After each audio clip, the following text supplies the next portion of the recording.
I was Reid, 28 years old, working as a software developer at a growing tech company. For 3 years, Stephanie and I shared what I thought was a perfect relationship. We had plans, dreams, and I even bought a ring, imagining our future together. But something changed in her eyes recently. The warmth disappeared, replaced by something distant. After one dinner, she uttered words that shattered my world. I was easily replaceable. Let me know where you are watching from and hit that like and subscribe button to see how someone who thought I was disposable ended up begging for a second chance. It was a Friday evening when everything fell apart. I had spent the afternoon preparing a special dinner at our apartment. The table was set with candles, fresh flowers, and an expensive bottle of red wine I had been saving for a special occasion. I wanted to create the perfect atmosphere to discuss our future together, maybe even hint at my plans to propose soon. The clock ticked past 7, then 8. Stephanie finally walked through the door at 8:30, her expression distant and tired. She barely glanced at the elaborate setup I had created, mumbling an apology about being stuck at work. I tried to stay positive, pulling out her chair and pouring her a glass of wine. "You seem distracted," I said, attempting to gauge her mood. "Tough day at the office." "Just busy," she replied, taking a small sip of wine. "The new project is taking up all my time." I nodded, serving the pasta I had prepared. The silence between us felt unfamiliar and uncomfortable. Usually our evenings were filled with conversation and laughter, but tonight there was only the sound of forks against plates. I thought we could talk about that trip to California we were planning for summer. I suggested trying to revive our usual connection. Maybe look at some Airbnbs this weekend. Stephanie put down her fork and looked at me directly for the first time that evening. "Reid, I need to tell you something." My stomach dropped. Her tone was one I had never heard before. "I met someone at work," she continued, her voice flat. "His name is Brady. He is a senior director from the New York office." The room seemed to tilt around me. "What are you saying exactly?" "I am saying that I think we need to reevaluate our relationship. Brady and I have been talking a lot, and he understands my ambitions in a way that you never have." I felt like I had been punched. "What ambitions have I not understood?" "We talk about your career all the time. I have always supported your goals." Stephanie sighed as if explaining something to a child. "Your job is stable, Reid, but you are not ambitious enough. You have been at the same company for 4 years with barely any advancement. Brady says people in tech should be switching companies every 2 years for maximum growth. So you are taking career advice from some guy you just met." I asked, my voice rising slightly. Her eyes narrowed. "He is not just some guy. He is going places, and he sees potential in me. When was the last time you took a risk or pushed yourself professionally?" I tried to defend myself, explaining my recent projects and contributions, but she cut me off. "The truth is, I could find someone like you tomorrow if I wanted to. There are countless guys with your exact skill set and personality who would be thrilled to date me. You are replaceable, Reid. I deserve someone extraordinary." Those words hit me like ice water. Replaceable. Like a part in a machine. Like I meant nothing unique or special to her after 3 years together. "I have given everything to this relationship," I said, struggling to keep my voice steady. "I have supported you through every challenge, celebrated every success. How can you say I am replaceable?" "Because it is true," she replied coldly. "Look at yourself objectively. What makes you stand out? What makes you exceptional? Brady is already making 3 times what you make and is on track to become a VP before 40. I suggested couples counseling promised to work on whatever issues she saw in me. I even offered to look for more ambitious positions at other companies. But with each suggestion, her expression grew more impatient. "It is not about fixing things, Reid. It is about recognizing when something is not right. You and I are not right. I deserve better. Better than me." Those words echoed in my mind as I watched her stand up from the table, our dinner barely touched. What followed was one of the most surreal experiences of my life. Stephanie walked into our bedroom and pulled out a suitcase I had not seen before. She began methodically packing her clothes, toiletries, and personal items, while I stood in the doorway, still trying to process what was happening. "You already have a suitcase ready?" I asked, the realization dawning that this had been planned. "I found an apartment last week," she said without looking up. "It is closer to the office. I can stay there until I figure out next steps with Brady." "Last week. You have been planning this for at least a week, and never said anything." She continued packing as if I had not spoken. I noticed she was only taking her most essential items, suggesting she would return for the rest later. When she finally zipped up her suitcase, she stood and faced me. There were no tears in her eyes, no sign of remorse or sadness, just cool determination. "I will come back for the rest of my things when you are at work next week. It will be easier that way." As she wheeled her suitcase toward the door, I made one last desperate attempt. 3 years, Stephanie. Does that mean anything to you?" She paused at the door. "It means I spent too long settling. Goodbye, Reid." And then she was gone, leaving me standing alone in an apartment filled with memories and a dining table set for a romantic evening that had turned into a nightmare. I did not cry immediately. Instead, I methodically blew out each candle, poured the untouched wine down the sink, and scraped our uneaten dinner into the trash. It was only when I saw her toothbrush still in the bathroom cup that the reality hit me and I sank to the floor, overwhelmed by the sudden emptiness of my life. The first week after Stephanie left was a blur of shock and pain. I called in sick to work for 2 days, unable to function or focus. My apartment, once our shared space, now felt like a museum of a failed relationship. Her scent lingered on the pillows. Her favorite coffee mug sat in the cupboard. Half of the closet stood empty, a visual reminder of the void in my life. On the 3rd day, my phone rang. It was Jason, my best friend since college. Somehow he had sensed something was wrong. "You have not answered any texts for days," he said when I finally picked up. "What is going on?" The dam broke and I told him everything. How Stephanie had called me replaceable. How she had left for a senior director named Brady. How she had planned her exit for at least a week without giving me any warning. "She is crazy," Jason said firmly. "You are one of the most loyal, genuine people I know. If she cannot see your value, that is her loss." His words were kind but did little to ease the pain. "She made me feel worthless," I admitted. "Like I was just some generic boyfriend who could be swapped out for an upgrade. That says everything about her character, and nothing about yours." Jason replied, "Look, I am coming over tonight.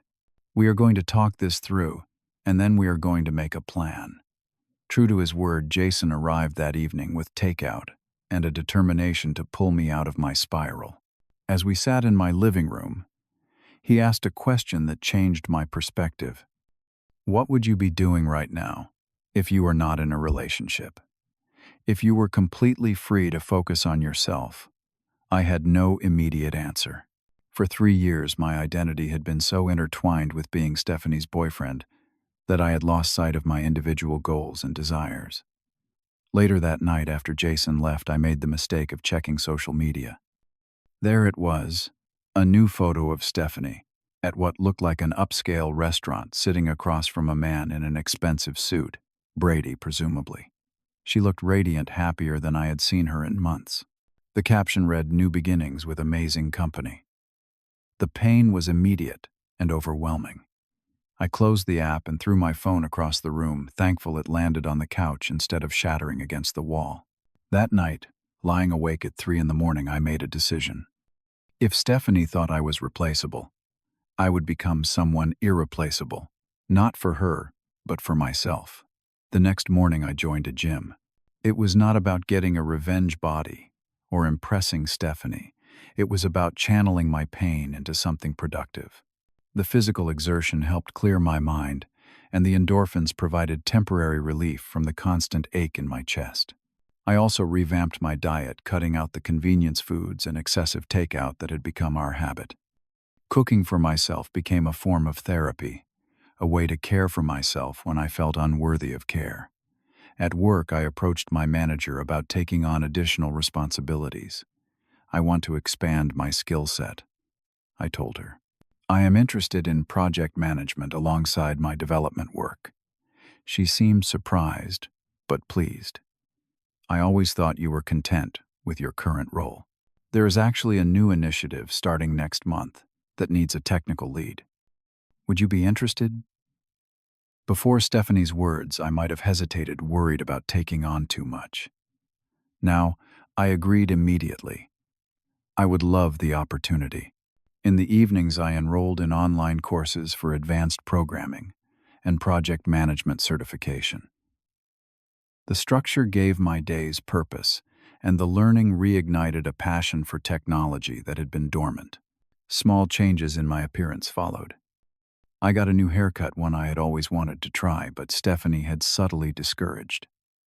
I updated my wardrobe, donating the clothes she had picked out and replacing them with styles that felt more authentically me. As weeks passed, our shared apartment began to feel suffocating. Every corner held memories. One Saturday, I rearranged all the furniture, creating a new layout that was purely my own design. I replaced our bedding, threw out the decorative pillows she had insisted on, and hung artwork that I genuinely enjoyed. The physical transformation of my space paralleled my internal one. I was rediscovering who Reid was, outside of Stephanie's boyfriend. At work, the new project challenged me in ways my comfortable routine never had. I found myself leading meetings, making decisions, and solving complex problems. My manager noticed the change. "Whatever lit a fire under you, I am impressed," she told me, after I successfully presented a solution to a technical challenge that had stumped the team for weeks. This is the kind of initiative that gets noticed. 3 months after Stephanie walked out, I was assigned to represent our company at a local tech meetup. There, I connected with developers from other companies, exchanged ideas, and even received an invitation to speak at a larger tech conference. My social circle expanded beyond the mutual friends Stephanie and I had shared. I reconnected with college friends, made new connections through the gym and tech events, and even joined a hiking group that explored trails around the city every other weekend. When the project at work concluded successfully, I was called into my manager's office.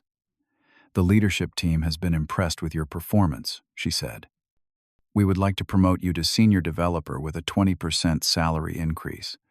The validation felt good, but what felt better was knowing I had earned it through my own merit and effort. For the first time in months, I felt genuinely proud of myself. In my spare time, I began working on a personal project, an app idea I had shelved years ago, because Stephanie had dismissed it as not commercially viable. Now I coded late into the night, building something that was entirely mine. 6 months after being called replaceable, I had created a new life that felt more authentic and fulfilling than the one I had lost. I still thought of Stephanie occasionally, but the sharp pain had dulled to a distant ache. I was no longer defined by her absence, but by my own presence in my life. The annual tech showcase for our company was a major event, bringing together employees from all departments and locations. This year, it was even more significant for me, as I would be presenting the successful project I had led over the past few months. The night before the showcase, I reviewed my presentation slides one last time, feeling a confidence that had been absent for years. My app prototype was also nearly complete, and I planned to demonstrate it to a few colleagues after the official presentations. The venue was a converted warehouse downtown, transformed with sleek lighting and minimalist decor. As I walked in, several colleagues greeted me warmly, some complimenting the recent success of my project. I wore a new suit I had purchased to mark the occasion, a far cry from the casual attire I had defaulted to in the past. My presentation was scheduled for 11 in the morning. I took the stage, surveyed the crowd of nearly 200 colleagues and industry partners, and began my talk with a clarity and assurance that would have been unimaginable a year earlier. The future of user experience lies not in flashier graphics or faster processing, I explained, but in understanding and anticipating human needs before they are consciously recognized. As I demonstrated the solutions my team had developed, I noticed genuine engagement from the audience. Questions followed, thoughtful and challenging ones, that I answered with confidence. "Impressive work," Reid, our CTO, commented afterward. "This is exactly the kind of forward thinking we need." As the applause faded and I stepped down from the stage, a familiar figure in the third row caught my eye. Stephanie. I had not seen her since the night she walked out, though I knew she still worked for a subsidiary of our company. I made my way through congratulatory colleagues accepting their praise with genuine gratitude. At the refreshment table, I poured myself a glass of water, trying to process the unexpected sight of her. "Reid," her voice came from behind me. "Your presentation was amazing." I turned to face her. Stephanie looked different somehow. Smaller, perhaps, or just less intimidating now that I had rebuilt my sense of self-worth. "Thank you," I replied neutrally. "I did not expect to see you here." "I transferred back to the main office last month," she explained. "Things in New York did not work out as planned." I nodded, unsure what response she was looking for. Up close, I noticed subtle signs of stress around her eyes, a tightness that had not been there before. "You look great," she continued. "Really great. The promotion suits you." "Word travels fast," I observed, maintaining my composure despite the surreal nature of this encounter. She glanced down, then met my eyes again. "Brady and I are not together anymore. It ended badly. The information landed without the impact it might once have had. I am sorry to hear that," I said, and meant it. Despite everything, I did not wish her unhappiness. He was not who I thought he was. She continued, a bitter edge creeping into her voice. "He used me to get information about our division. Once he had what he needed, he moved on to someone else. Turns out I was the replaceable one." The irony was not lost on me, but I took no pleasure in her pain. "That must have been difficult," I said simply. "It was humiliating," she admitted. "He had a reputation I should have paid attention to. After we broke up, I found out he does this regularly, finding women who can help his career, and then discarding them." She moved closer, lowering her voice. "I have thought about you so much, Reid. About us. I made a terrible mistake. I maintained the distance between us. We all make choices, Stephanie." "Could we get coffee sometime?" she asked, hope evident in her voice.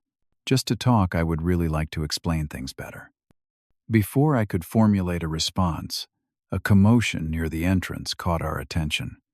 Brady himself had arrived, his arm casually draped around a young woman who could not have been more than 25. He moved through the crowd with the easy confidence of someone who believed himself untouchable. Stephanie stiffened beside me.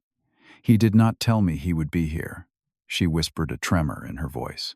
Brady's gaze swept the room and briefly landed on us. A flicker of recognition, then dismissal, as he smoothly guided his companion in another direction without acknowledgement. The color drained from Stephanie's face. "He will not even look at me now," she said, her composure cracking. After everything, for a moment I saw the vulnerability beneath her carefully maintained facade.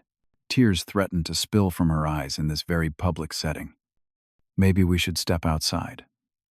I suggested, basic compassion, overriding any lingering resentment. She nodded gratefully, and I guided her toward a quieter hallway away from the main event space. Once alone, she broke down completely. "I have made such a mess of everything," she sobbed. "I threw away something real and valuable for an illusion. Brady never cared about me. He cared about the information I could provide about our upcoming products." I stood awkwardly, unsure how to comfort someone who had caused me so much pain. "You were right about everything, Reid," she continued through tears. "You were supportive and kind, and genuinely cared about me. I was too blind to see it." She looked up at me with red-rimmed eyes. "I miss you every day. The way you would make breakfast on Sundays. The stupid jokes you would tell. How you always remembered every little thing I mentioned wanting or needing." I remained silent, processing her words. "I know I have no right to ask," she said, wiping her tears. "But is there any chance we could try again? I have learned my lesson. I know what matters now."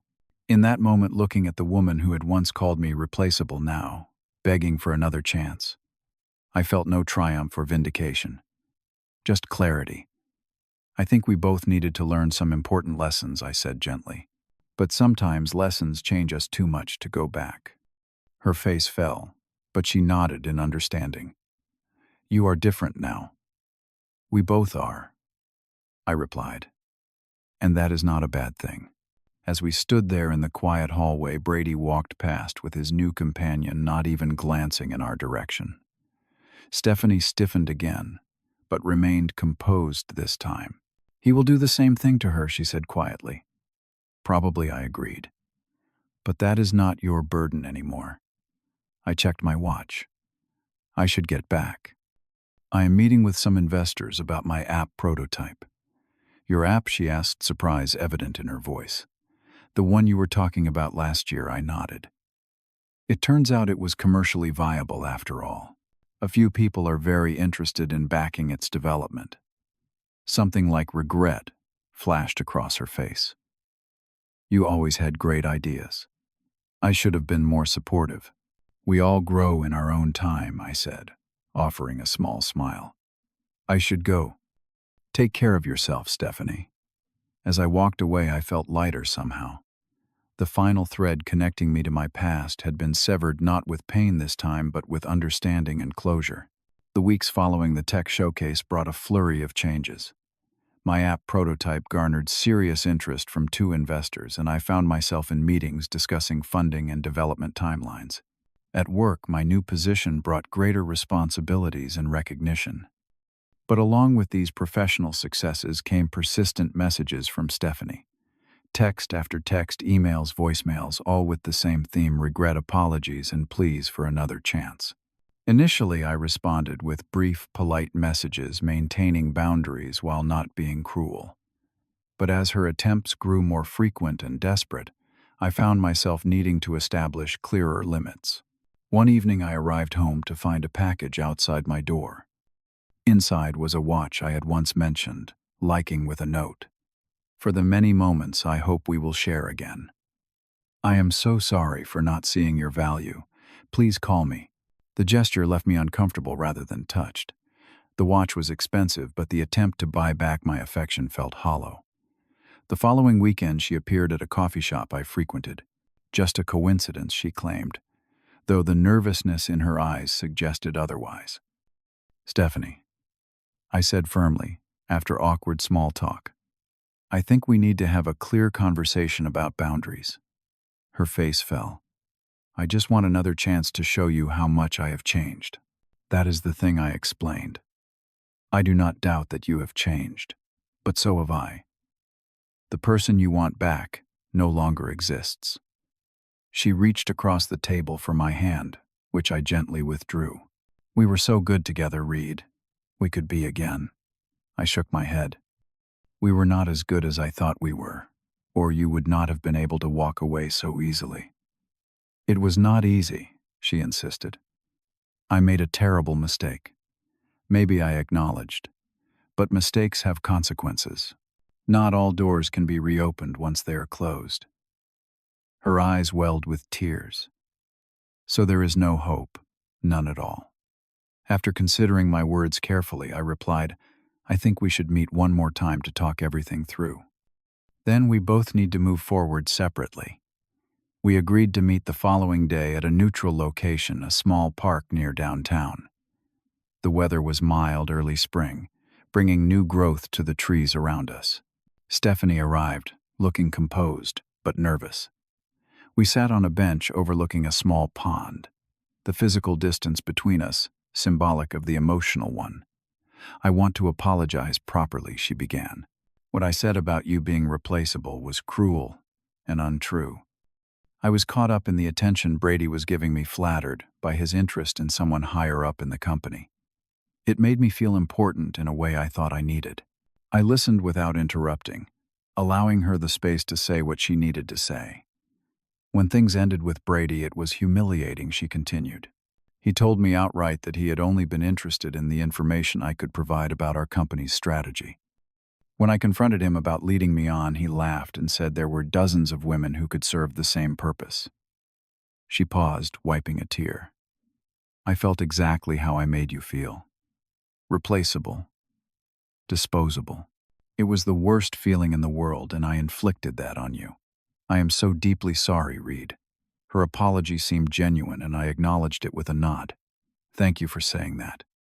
When I saw you at the showcase, she continued so confident and successful, I realized what I had thrown away. You were always that person, that potential was always there, but I was too blind to see it. Instead of supporting your growth, I criticized you for not changing on my timeline. We both needed to grow, I said. Sometimes that can only happen separately. Do you think there is any chance for us?